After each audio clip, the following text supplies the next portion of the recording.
Hello, you're watching DD India and I'm Preeti presenting this edition of In Focus, a show which we get for you every day to make sure to discuss also and to make sure that you keep yourself abreast with all the schemes and all the initiatives, the measures which have been taken by the government to improve the lives of every strata of the society. And specifically, we also talk of one aspect of governance which will in fact help in turning lives around and help in achieving self-reliance and Atmanirbharta for the nation. And today we will be turning focus to Swamitva scheme. Now Swamitva, or the survey of villages and mapping with improvised technology in village areas. This scheme is a central sector scheme for Ministry of Panchayati Raj, which was launched by Prime Minister Narendra Modi on National Panchayati Raj Day last year. The scheme aims to provide the record of rights to village household owners in rural areas and also issue property cards. Now, the scheme is a new initiative of the Ministry of Panchayati Raj and it aims to provide rural people with the right to document their residential properties so that they can use their property for economic purposes. The scheme is for surveying the land parcels in rural inhabited areas using drone technology. The survey shall be done across the country in a phase-wise manner over the period from 2020 to 2025.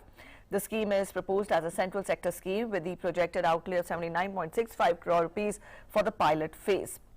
To talk more about it and how important it has been in changing the lives of people in the villages, we are joined in by guests. We are joined in by Mr. N.K. Sudhanshu. He is Settlement Commissioner, Government of Maharashtra.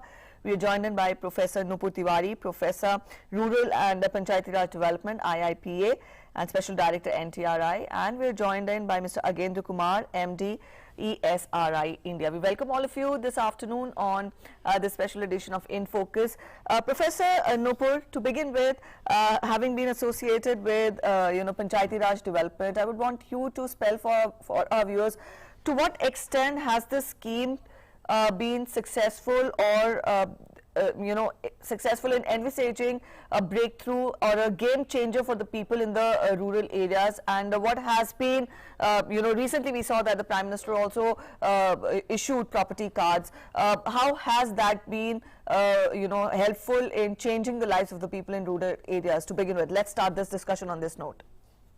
Okay, thank you for this, for calling me and also allowing me to speak on this forum. This Swamitva Yojana is definitely a very, I would say, futuristic and a very well-planned scheme that is well, of course, has been rolled out. It started with in the year 24th April in 2020, yes. And the target area was, well, quite a large number of people who were allowed to work on that and the property card to be given. The best part with this scheme is that earlier, when during the British period, when Lagan and all these taxes were taken, then they never had this habited land, record, and they had only the land record of the cultivable land that was available. But with this Swamitva Yojana, now you have a total mapping of the habitat land, that is a digital mapping and accuracy planning purpose, also to maintain a record of this through the modern technology that is drone. And this is a center-state collaboration where the habitation pocket is particularly covered. And this is a very promising scheme, I would say, because it is meeting, though the target is quite 6.2 lakh, the target is quite, I would say, large number of villages are there, but 6.62 lakh villages to be covered entire country during 2021 to 25. But yes, there has been a lot of progress in this. And if you see the portal, there is a complete dedicated portal in this, where almost 3 lakh villages, the total completed villages, as you say, and it's the target is 3 lakh, but 15,000 villages have been covered, and almost the portal I'm seeing right now, it's almost 8 lakh people have been property card that distribution has been there. Now the whole this very important part of it is a physical target won't be easy in this meeting, and property card distribution has already been done by the drone technology. So I would say that it has been rolled on, and it's taking a good shape. All right, it's taking a good shape. From here, we'll bring in our other guest. We will bring in Mr. N.K. Sudhanshu. He's Settlement Commissioner, Government of Maharashtra. Sir, when we talk of implementation of this scheme, then, for successful implementation of this, the people in the rural areas should also be aware of, the legalities that are involved. Also, the laws governing the land record keeping practices. They are also different in different states. How is that to be tackled while implementation of this scheme?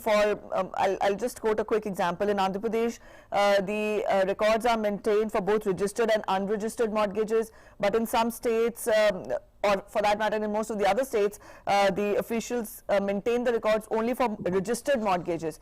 So, what are, when we talk of successful implementation of this scheme, how is that done about? So let me first of all thank you for inviting me on this platform. Swamitva is a you can say a very revolutionary scheme that has been started by Government of India because it brings in three very important things in land administration, which was never seen before this. One is the technology. We never generally associate land with technology. All those technology Yes. only come in industry, sometimes in agriculture, and other areas of economy. But land has traditionally not been associated with technology. So coming in with own technology, digitalization of maps, we are bringing or we are marrying technology with land. That's a very good sign for entire land reform that we want to do in the country. Second very important aspect that you also touched in your question is democratization of the entire process and bringing in a lot of transparency. Old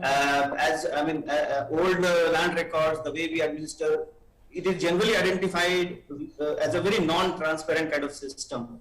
You hardly get to see your own record, even if you are able to access, go to a land record office. Now with drone technology coming in, everything is out there on the portal. Everything is there in front of people to see and actually see in the photograph where their boundary lies and where their houses are, and also question. So if they're able to question authorities who are making land records at the time of generation of record, that's a very big thing. So I think these are two very, very important things that has come in land administration. And at the implementation level, we in Maharashtra have tried to go further and automate everything, starting from drone flying, planning for drone flying in the villages, involving people on the day of drone flying, and doing the inquiry about ownership of records, generation of records, publishing it online, and asking for the suggestion, finalizing and publishing the final property card. So we have been able to complete drone flying for more than about 6,000 villages, and more than 1,000 villages we have completed as far as distribution of the property card is concerned, and all those property cards have been published online. So earlier we used to focus on only on the agricultural areas because, as Madam also said, traditionally Yes. it was the revenue generating area, but village side were never focused. And as we are seeing more and more urbanization happening in the country, this is a sector which was waiting for intervention. And I think it's the right time that this scheme has come for residential areas, for the records to happen and given. All right, from here we'll go across to Mr. Agendra Kumar. He's MD ESRI India. Thank you so much, sir, for joining us this afternoon on the show. When we talk of mapping the land through a drone, technology could could come to this extent, was not that could not have been imagined, say, a decade ago or 2 decades ago. But today we have drones mapping and talking of settlement of land allotments. How is this done? For a layman, for a common person like me, how would you explain how is it done, mapping inhabited land, or for that matter even residential areas in rural villages? How is that done? And first of all, let me start by thanking Doordarshan for inviting me to this program. And And also, this is a very important scheme of Government of India. So I'm really delighted to be a part of this discussion. Talking about technology, I mean, my company, Esri India Technologies, is basically, we are a GIS technology company, Geographical Information System. Yes. And this technology plays a very important role in this project and many other government projects. So especially you asked me about how drone mapping is done, so I'll throw some light on that. So there are a few important components here in terms of technology. One is setting up of continuously operating reference system, reference stations. So these are the stations which have been established. About 400 of them, more than 400 of them have already been established. And these CORS system, as we call them, they provide the correct coordinate system, right? And using these coordinates, ground control points of a village are established. And then, I mean, if you look at the process of Swamitra, it requires what we call Chuna marking. So you need to mark the Chuna around the village so that you know what is the area to be surveyed using a drone. And once that is done, then you basically fly a drone. Drone has cameras, and that's where technology plays an important role. See, when you fly a drone, you need to make sure that a drone is flying properly and it's covering the images with sufficient overlap so that nothing is left out.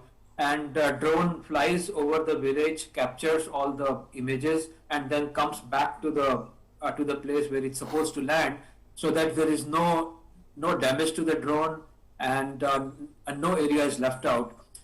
So there are. This is done using application, a simple app which runs on a mobile device, and we have a role in that as well.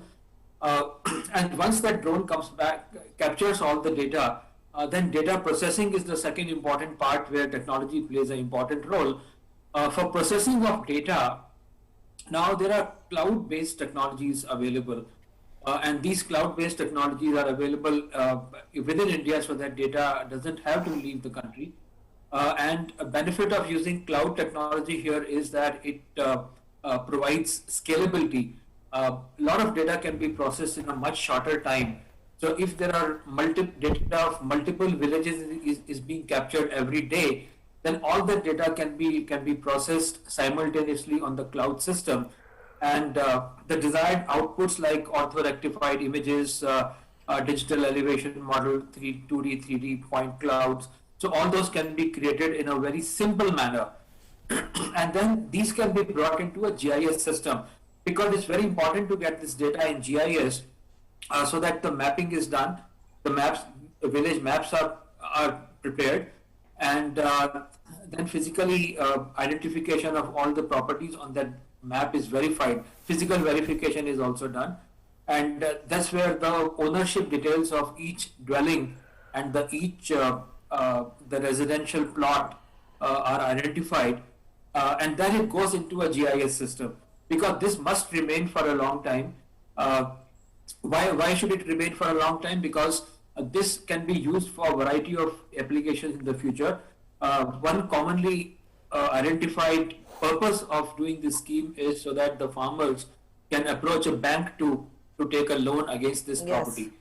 So this is a major step for economic development at the village level, because otherwise to buy the seeds or fertilizers, farmers have to go and borrow money from secondary or tertiary market where the interest rates are very high. So if they go and borrow from the bank, then the benefits the rates are lower. And in future also this can be used for property tax, because this record will be available with the district authorities. They can increase the income by collecting appropriate tax from the property owners. So it's important to keep this data in GIS so that it can be used by various stakeholders that deal with the rural properties.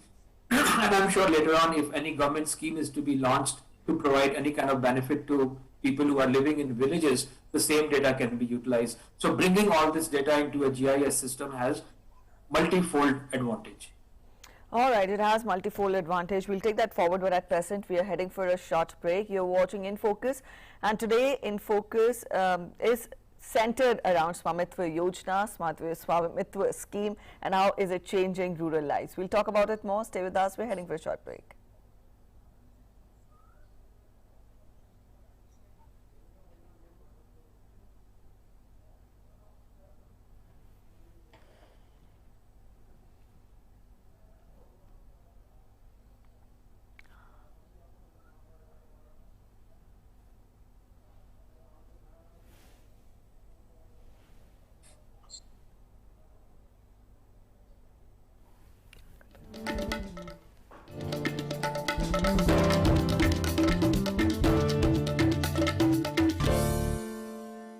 नमस्ते India नमस्ते land मरहबन इलल Hind जरी India सलाम India नमस्ते India नमस्कार Bharat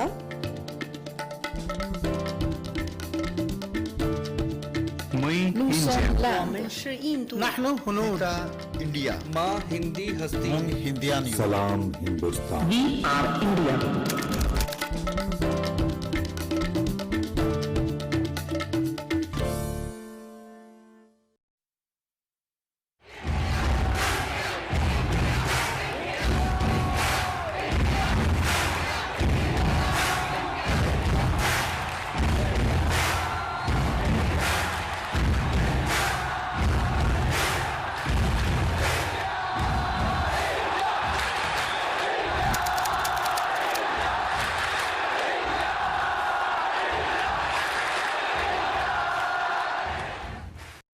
Your window to rising India. India's voice on global platforms. Latest news from India and around the world. In-depth analysis of global headlines. Watch DD India in your country. Available for downlink in all Southeast Asian countries. STTV broadcast is available through the satellite GSAT 17 at 93.5 degrees east. HDTV broadcast is available through the satellite GSAT 10 at 83 degrees east. For technical details, scan here. Switch to DD India now. Welcome back after the break. You're watching In Focus, and today we are discussing Swamitva Yojana. And to discuss more about it, we are joined in by guests. We're joined in by Mr. N.K. Sudhanshu. He's Settlement Tech Commissioner, Government of Maharashtra. We're joined in by Professor Nupur Tiwari, Professor Rural and Panchayati Raj Development, IIPA, and Mr. Agendra Kumar, MD, ESRI, India. Professor Tiwari, when we're talking of implementation of this scheme, then more than 4 lakh e-property cards were given by the Prime Minister to the beneficiaries. Now, talk more about its coverage and the status of the scheme so far. We tell our viewers that this scheme will be implemented in phases, and it has been the scheme has been implemented in a number of states, and talk about its implementation status and coverage so far. Okay, basically, if you see, when we started in the year, this year only, last year it was started. It was announced, yes. The whole target was the scheme will cover around 6.62 lakh villages in the entire country during 2021-25, and at that time, around 4.9 lakh owners were given the e-cards, through on the National Panchayati Raj Divas. And as of now, the portal, as I said, has already displayed that around in 6 villages, 763 villages will be given the property card. It was basically thought of. In Uttar Pradesh, around 346, Haryana 221, Maharashtra 100, Madhya Pradesh. On that day, this was the status. But today, if we see the portal of this, around, as I said, 15,000 villages and 8 lakh people have already been covered under this whole scheme. So, of course, the number keeps on changing, and it can change even after some time. What I have said, what I have taken the record from the portal as it is given. And the whole idea here is that, if we go into the depth of it, since several villages in the rural areas don't have proper papers providing ownership of their land, And in most states, survey and measurement of the populated area in the villages has not been done for the purpose of attestation and also verification of the properties. So the whole aim of this is to fill up this gap that exists. And it is experienced to go a long way for settling major, property rights disputes, and also it can also reduce the social strife on account of discords and which comes over the properties and other things which are there. So this is a very important things which I have said, and the property records for the village will also be maintained at the panchayat level, allowing for the collection of associated taxes from the owners. And this freeing the residential properties, including land of certain title disputes, and the creation of an official record, this is likely to result in appreciation of this market value of these properties. This is a very important area for this. And facilitating tax collection of new buildings, structural plans, issue of permit, and also thwarting the attempt of the property grabbing at this level will be another important area which we have to look into that, but of course it will be definitely impacting that. Another area which I would say, as you asked the question, the coverage and the implications, Yes. that this Gram Panchayat development plan, which is a very holistic plan, which is done at the grassroots level. Now this will be majorly, it's like it is a plan which is given to the Ministry of Panchayati Raj, and where it is decided how what would be the minute details of village development. So since you have these details and the GIS mapping is available, it will be completely available to every ministry, not only Panchayati Raj Ministry, to see which part and where which area falls under this. And it's all done by drone, by Chuna, line collecting. So other thing is the taxing, tax collected by the Gram Panchayat will be also enhanced, because earlier the fight was where to scoop out the nala, where to have the Panchayat Bhavan, where to have the kind of a rural the village development was hampered because there were a lot of disputes, and the major court disputes used to cover this kind of cases, minor cases of land right. So this will be taking care of these records, and this is the better quality of Gram Panchayat development plan will be used by using this GIS mapping, and this will also, as I said, will reduce the disputes and the legal cases that are coming up. And determination of property taxes would with complete accuracy to the Gram Panchayat, and which will be directly in the state, will help in the GPDP development and other futuristic areas. Yes, indeed. Also, when we talk of this scheme, then this scheme also presents an opportunity to the women to enable recognition of their ownership rights, because land is, property cards can also be, rather the property cards are given not based on inheritance but possession. And talking of women empowerment, 12% of the population is in fact a significant share of the population is the women population. So this scheme would also further give more empowerment to the women, specifically in the rural areas. Yes, Professor Tiwari? Yes, I definitely think so, because if you see the Panchayati Raj structure, we have almost 50% of the elected representatives, and with this kind of, in fact, since we have a reservation of 50%, but the representation is almost 54%, and majorly this will be a very important aspect of women empowerment if this kind of ownership is given.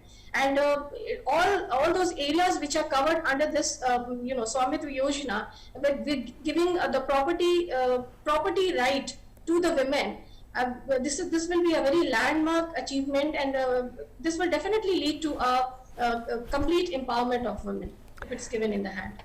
All right, from here we'll bring in Mr. Sudhanshu. Mr. Sudhanshu, when we're talking of implementation of the scheme, then specifically I would want you to talk more, what are challenges that are faced in implementation of the scheme, because settlements don't come easy.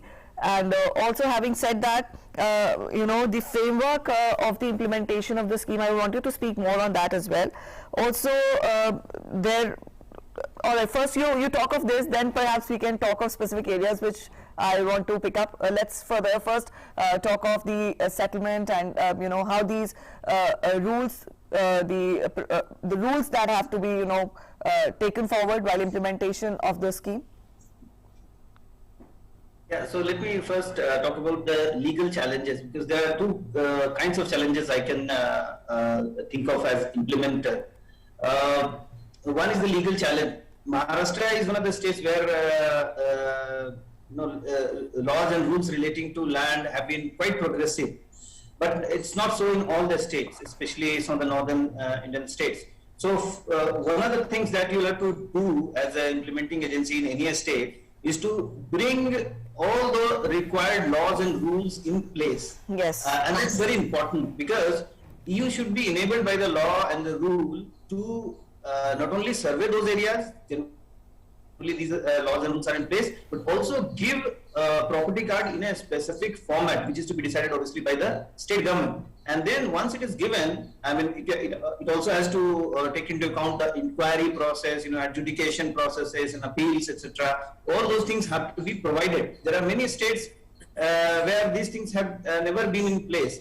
Because of this Swamitva scheme and one of the requirements under this Swamitva scheme, many of the states which did not have these rules or acts in place, they have either brought them or in the process of bringing them. So this is a very important change that is going to happen. This is something which has happened in the last 1.5 years, but this is going to serve the state for a long time to come. Very important issue and challenge also. The second challenge is about the implementation. And as I said in the beginning itself, that it's bringing in good technology, latest technology to land administration, and it's a challenge. Why? Because traditionally land administration has not been associated with vibrancy, with a lot of technical interventions. So the kind of manpower that we have in the land administration today all across the state, generally they are, manpower is not very. All right, sir. We'll continue this discussion, but at present I'll interrupt you here. We'll take our viewers to the program wherein, as we've told you earlier in the bulletins as well, that Denmark Prime Minister is on a 3-day visit to India, and here we have a press statement coming in after exchange of agreements between the two sides. We'll take you live there. The Council of Scientific and Industrial Research, National Geophysical Research Institute, Hyderabad, India.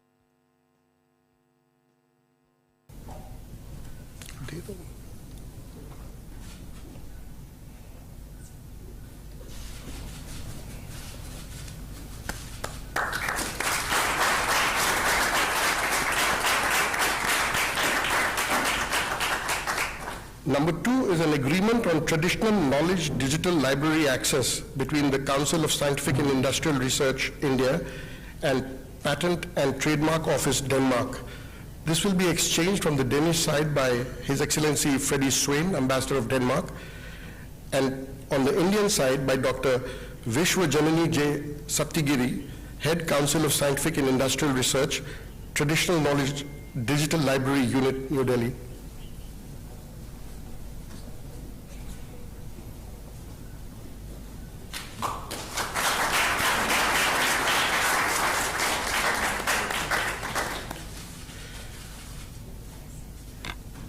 Number 3 is a MOU between the Indian Institute of Science, Bangalore, and Danfoss Industries Private Limited to establish a center of excellence towards natural refrigerants for tropical climates with potential applications. This will be exchanged on the Danish side by Mr. Ravichandran Purushothaman, President Danfoss India, and on the Indian side by Professor Govindan Rangarajan, Director, Indian Institute of Science, Bangalore.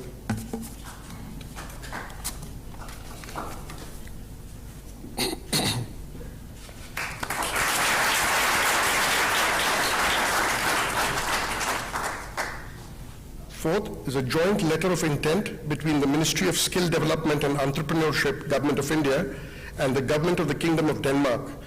This will be exchanged on the Danish side by His Excellency Freddie Swain, Ambassador of Denmark, and on the Indian side by Shri Rajesh Agarwal, Secretary, Ministry of Skill Development and Entrepreneurship, Government of India.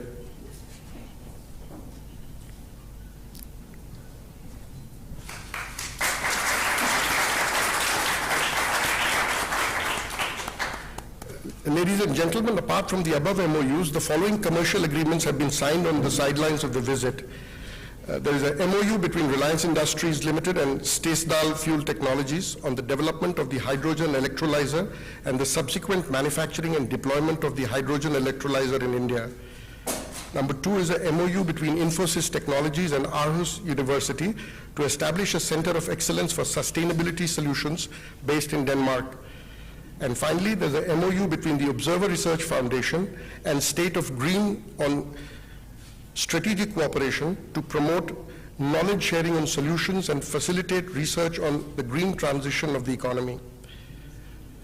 Excellencies, this concludes the exchange of agreement ceremony. I now request the spokesperson of the Ministry of External Affairs to conduct the proceedings. Good afternoon, Honorable Prime Ministers, distinguished members of the delegations, friends from the media. We will now begin with the press statements. May I request Honorable Prime Minister Shri Narendra Modi ji to make his press statement. Sir, the floor is yours. Your Excellency, Prime Minister of Denmark, Denmark से आए सभी delegates, media के सभी साथियों, नमस्कार। Corona महामारी की शुरुआत से पहले यह हैदराबाद हाउस नियमित रूप से हेड्स ऑफ गवर्नमेंट और हेड्स ऑफ स्टेट के स्वागत का साक्षी रहा है। पिछले 18-20 महीनों से यह सिलसिला थमा हुआ था। मुझे प्रसन्नता है कि आज एक नए सिलसिले की शुरुआत डेनमार्क के प्रधानमंत्री की यात्रा से हो रही है। एक्सेलेंसी, यह भी सुखद संयोग है कि आपकी पहली भारत यात्रा है। आपके साथ आए सभी डेनिश डेलीगेट्स और बिजनेस लीडर्स का भी मैं स्वागत करता हूं। फ्रेंड्स, आज की हमारी मुलाकात भले ही पहली रूबरू मुलाकात थी, लेकिन कोरोना कालखंड में भी भारत और डेनमार्क के बीच संपर्क और सहयोग की गति बरकरार रही थी। इनफैक्ट आज से 1 साल पहले हमने अपनी वर्चुअल समिट में भारत और डेनमार्क के बीच ग्रीन स्ट्रेटेजिक पार्टनरशिप स्थापित करने का ऐतिहासिक निर्णय लिया था। यह हम दोनों देशों की दूरगामी सोच और पर्यावरण के प्रति सम्मान का प्रतीक है। यह पार्टनरशिप एक उदाहरण है कि किस प्रकार सामूहिक प्रयास के द्वारा टेक्नोलॉजी के माध्यम से पर्यावरण को संरक्षित रख सकते हुए ग्रीन ग्रोथ के लिए काम किया जा सकता है। आज हमने इस साझेदारी के अंतर्गत हुई प्रगति को रिव्यू भी किया और आने वाले समय में क्लाइमेट चेंज के विषय पर सहयोग बढ़ाने के लिए अपनी प्रतिबद्धता को भी दोहराया। इस संदर्भ में यह भी बहुत प्रसन्नता की बात है कि डेनमार्क इंटरनेशनल सोलर अलायंस का सदस्य बन गया है। हमारे सहयोग में यह एक नया आयाम जुड़ा है। फ्रेंड्स, डेनिश कंपनियों के लिए भारत नया नहीं है। Energy, food processing, logistics, infrastructure, machinery, software आदि अनेक क्षेत्रों में डेनिश कंपनियां लंबे समय से भारत में काम कर रही है। उन्होंने न सिर्फ मेक इन इंडिया बल्कि make in India for the world को सफल बनाने में महत्वपूर्ण योगदान दिया है। भारत की प्रगति के लिए जो हमारा विजन है, जिस स्केल और स्पीड से हम आगे बढ़ना चाहते हैं, उसमें डेनिश एक्सपर्टाइज और डेनिश टेक्नोलॉजी बहुत महत्वपूर्ण भूमिका अदा कर सकती। भारत के अर्थव्यवस्था में आए रिफॉर्म्स, विशेष रूप से मैन्युफैक्चरिंग सेक्टर में उठाए गए कदम ऐसी कंपनियों के लिए अपार अवसर प्रस्तुत कर रहे हैं।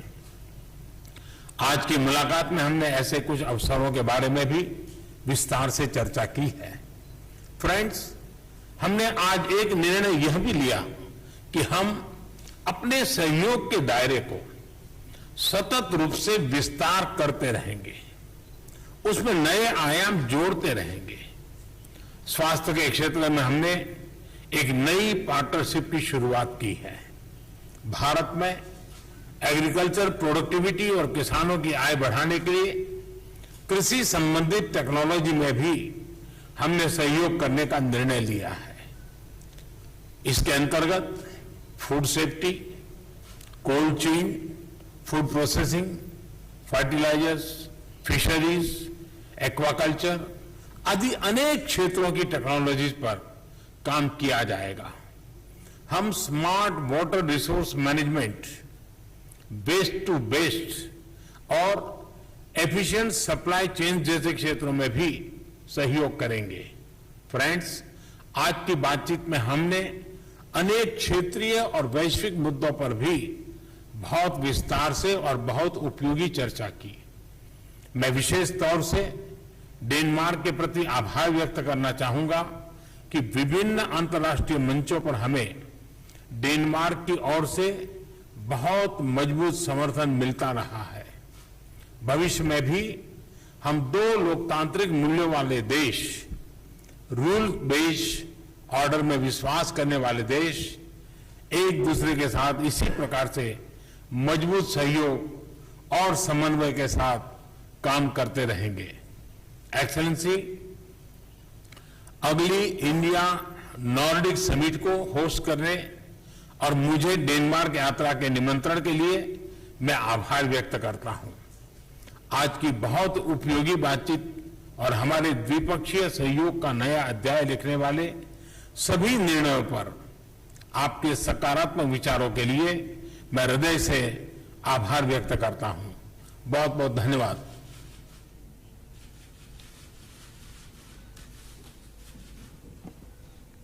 Thank you so much for the warm welcome.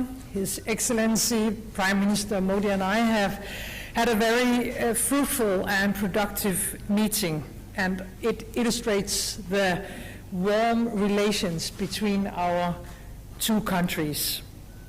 We are two democratic nations. We both believe in an international system based on rules. And we are proud as Danes to have such a strong partner that shares those values. It is important on the global scene.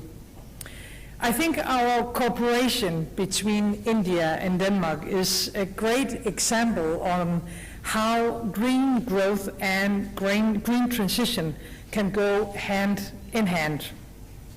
Last year, virtually, unfortunately, because we were not able to meet physically as we are today, we agreed on a very ambitious green strategic partnership. I know that a lot of countries are looking at this strategic partnership because, as you said, Modi, that day, and have said at several occasions, we have some of the skills, but you have for sure the scale. Today, we agreed on a number of concrete green new ideas on water, green fuel, just to mention some few.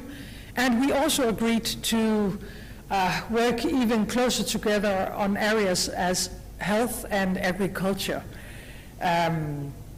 Our green cooperation is now a part of a very ambitious 5-year joint action plan, because wording is not enough. We are very much aware of that, both of us. Now we need to show some concrete results, ambitious results. We are very happy that many Danish companies already now supports the green transition in India, and that they are able to contribute to a greener and healthier life for millions of people. We have been a part of the green transition in Denmark for many, many years. And in many ways, we have already now also made some very important results when it comes to the fight against climate changes. If we are able to do that for nearly 6 million Danes, imagine what the potential when it comes to 1.4 billion Indians. And we are very proud, and we look forward for making our cooperation even stronger. I'm also proud that Danish solutions play a key role when it comes to your very ambitious targets, and I think you are an inspiration for the rest of the world. You have set some very ambitious targets when it comes to clean water for over 1 million households and for renewable energy, including offshore wind. I am convinced that India and Denmark have a huge untapped trade and investment potential. And Prime Minister Modi, I am looking forward to continuing our cooperation, and I am very, very proud that you have accepted my invitation to visit Denmark and Copenhagen. Thank you. Thank you. Thank you, Excellency. That concludes the press statements. Ladies and gentlemen, thank you for joining us today afternoon. Thank you.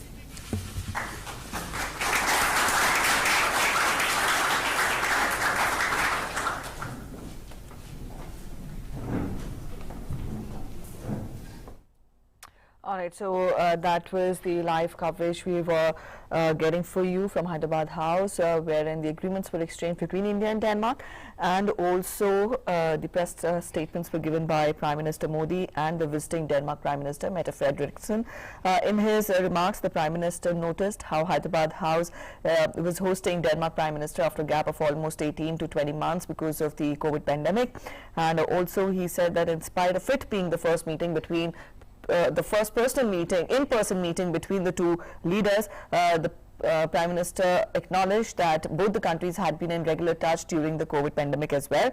Also, he referred to the engagements both the countries have had, and also how Danish companies are how India in fact is providing opportunities, and how Danish companies in turn have taken forward India's idea of Make in India for the world, and they have made this prospect successful. Also, he has talked of how the scope of cooperation will be further expanded between both the countries, and the Prime Minister enlisted a number of sectors wherein the cooperation is already there and it is also being strengthened, and also will be taken forward. Cooperation in health, agriculture, food safety, cold chain, fertilizers, fisheries, a number of other sectors were also enlisted by the Prime Minister. He also acknowledged and thanked Denmark for having supported India's concerns at many international fora as well, and he also acknowledged and appreciated the Danish Prime Minister for inviting him to Denmark and also for hosting the next India-Nordic Summit. And in her comments, the Denmark Prime Minister, she again noticed how the cooperation between the two countries has increased, has strengthened over the years, and she also talked of green strategic partnership between the two countries and how both the countries believe in rule-based order. And she also appreciated the clean water and also the renewable energy targets put forth by India, and she said that how that is in fact that sets an example for the world to follow. So more or less these were the highlights of the press statement that was given by both the leaders. In the bulletins that follow, we will keep you updated. As of now, let's turn focus to In Focus again, and in Focus today we are discussing very quickly we'll talk of the In Focus Yes, in Focus today we are discussing Swamitva scheme and how it has been a game changer in the rural areas, changing lives of the people, and we were discussing the different prospects of the scheme and also implementation, and we're joined in by Mr. N.K. Sudhanshu, Settlement Commissioner, Government of Maharashtra. We're joined in by Professor Nupur Tiwari, she's Professor Rural and Panchayati Raj Development, IIPA, and Mr. Agendra Kumar, MD, ESRI India. Mr. Sudhanshu, we were discussing about the challenges faced while implementation of the scheme, specifically the legal angle, the legal challenges. Please continue. Yeah, thank you. So I spoke about the legal challenge, which is an important one.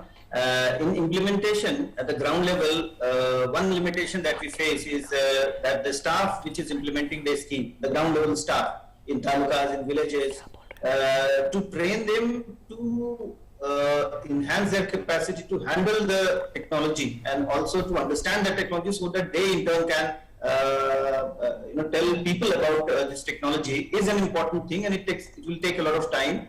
I'll just give an example of Maharashtra. In Maharashtra, we have 3 departments actually collaborating together to implement this scheme. One is my department, which is the nodal department, settlement office, director of land record. Second, the rural development department, and third, the revenue department. So all those 3 departments, the village level functionaries of these departments, they need to understand the technology a bit, not that they need to do it fully. So that training has to happen. So at the state level, like the state of Maharashtra, we are talking about say 20,000 people, 20,000 staff, 20 to 30,000 staff being trained. So that's a challenge. We have started training our people on GIS and on drone technology also, some of them as pilots also. So this is one challenge. And second important challenge is to bring together people, because it's like a people's movement. Right. We are doing tuna marking in village. It's not the staff that does the tuna marking. It is supposed to be done by the villagers themselves. Everybody should mark their own, boundary of the property, which is done by tuna. Yes. So awareness among people is an important issue, and that's one of the good things about this scheme. So that is a challenge, because it has to happen as a form of movement in the villages. All right, so awareness of the people is important. I'll take that forward to Professor Nupur. We're running short of time. Very quickly, we'll take in closing comments. Yes, ma'am. When we talk of the further implementation, the road ahead for the scheme, it already is proving to be vital for the people there in the rural areas. But what ahead from here on? See, the challenges have already been said. It's difficult, very difficult for the rural people to, because they don't have a record, and there will be a lot of even disputes on that this is my property, yes. This is from this area to this area, whether you do the tuna or not, and also to mobilize them to accept what is the decision, and also coordination between Ministry of Panchayati Raj, the Revenue Department, the Panchayati Raj Department at the state level, and also the Rajaswa Vibhag. So these coordinations will be a big challenge, and other thing is accuracy, because GIS mapping. So this is a technical challenge also, and you have to cover a large target which is already stated. So there will be a challenge, but the most important part this is the creation of accurate land record for proper rural planning, and also determination of property tax, which will be given to the Gram Panchayat level, and creation of survey infrastructure and GIS mapping. So this can be approached by any department for their further use, and this will be an extremely very, very important support for better quality of GPDP for by making use of this GIS mapping. All right, accuracy is very important. I'll take that forward to Mr. Kumar. Mr. Agendra Kumar, your closing comments. We've talked of how technology, to what extent can technology be beneficial. Taking that forward, talking of accuracy also, the road ahead from here on for the scheme.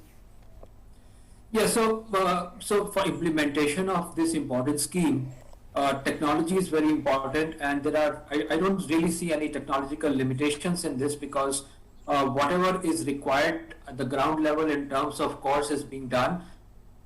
There are sufficient companies in India who can get involved in drone mapping, and Esri India has been working very closely with Survey of India, who's partnered with Ministry of Panchayati Raj for carrying out the mapping activities, and they are using our GIS technology for quite some time, and so are many other government departments. Important thing here is that scale of activities, because the task is humongous. There are 6.5 lakh villages, and the coordination between different agencies will play a very important role in this. But once this scheme is successfully implemented, the GIS data that it will create will be of huge value for many other schemes and for use by many other departments, even for things like planned development of villages, waste management at the village level, water distribution, setting up of schools and healthcare infrastructure. Because all those things can be planned very well, and it will give a lot of uplift to the development at rural level. So we are happy to participate in this, and whatever help is possible, we are doing that, and we already set up a cloud-based system also for supporting this at the country level.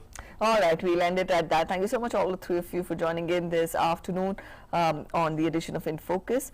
So those were our guests sharing their insights on the implementation and the road ahead, the challenges faced in the implementation of Swamitva Yojana. Now, again, as a quick roundup, Swamitva Yojana is a central sector scheme of the Ministry of Panchayati Raj, which was launched by Prime Minister on the National Panchayati Raj Day. And this scheme aims to provide record of rights to the village household owners in rural areas to issue property cards. And also these cards, they can be further used for economic purposes as well. With that, we end this edition of In Focus here. Thanks for watching. Bye-bye.